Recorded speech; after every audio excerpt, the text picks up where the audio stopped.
The strangest document is a series of official statements. In 2001, Monsignor Balducci asserted that extraterrestrials are neither demons nor illusions.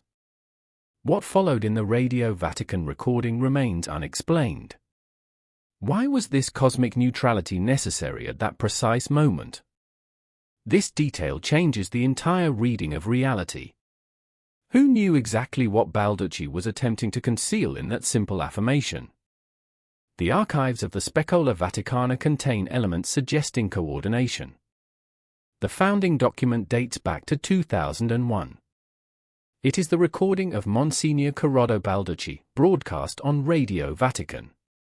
This statement establishes a line of neutrality toward cosmic existence. Yet, this line does not appear in the official reports.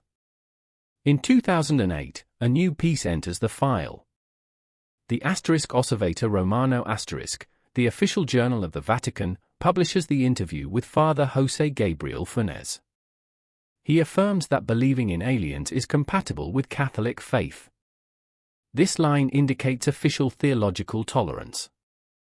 But if this tolerance was a strategy, what motivated this shift in perspective? In 2014, a third public declaration emerges. Guy Consolmagno, director of the Specola Vaticana, receives the Carl Sagan Prize. He declares that baptizing an extraterrestrial would be his greatest happiness. This statement suggests a pastoral intention.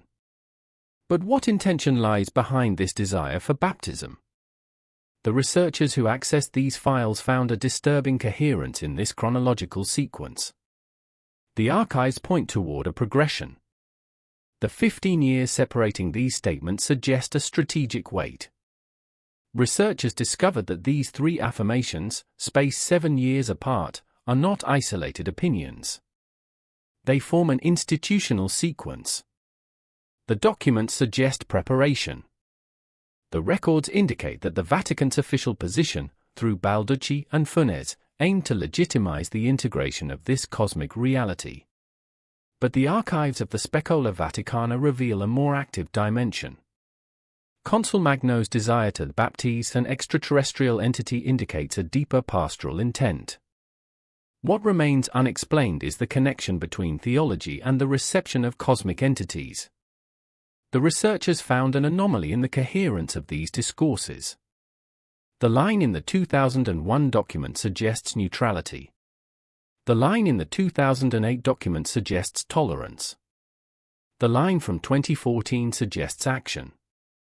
But this progression is not a simple theological evolution. It resembles documented preparation. The archives reveal a coordinated strategy. But what was the objective of this strategy? The file reveals that official channels were used to disseminate these messages. The use of Radio Vatican and the official journal positions the Church as a privileged source. Researchers observed how institutional authority was mobilized. But how does this mobilization fit into the framework of the coming cosmic events? Until now, one might believe these statements were merely theological evolutions. But a line in the archive suggests systemic coordination. The dates and themes of the declarations point toward a planned progression. The question remains, was this progression a simple theological shift, or was it preparation for a cosmic event? The truth resides in the nature of this synchronization. What if this sequence was not a mere theological evolution? What if it was an architecture of communication, deliberately planned? The archive suggests that the 7-year gaps between these declarations were not periods of reflection. They were phases of implementation. Researchers examining the documents from the Specola Vaticana found a line that transcended theology. They found institutional preparation.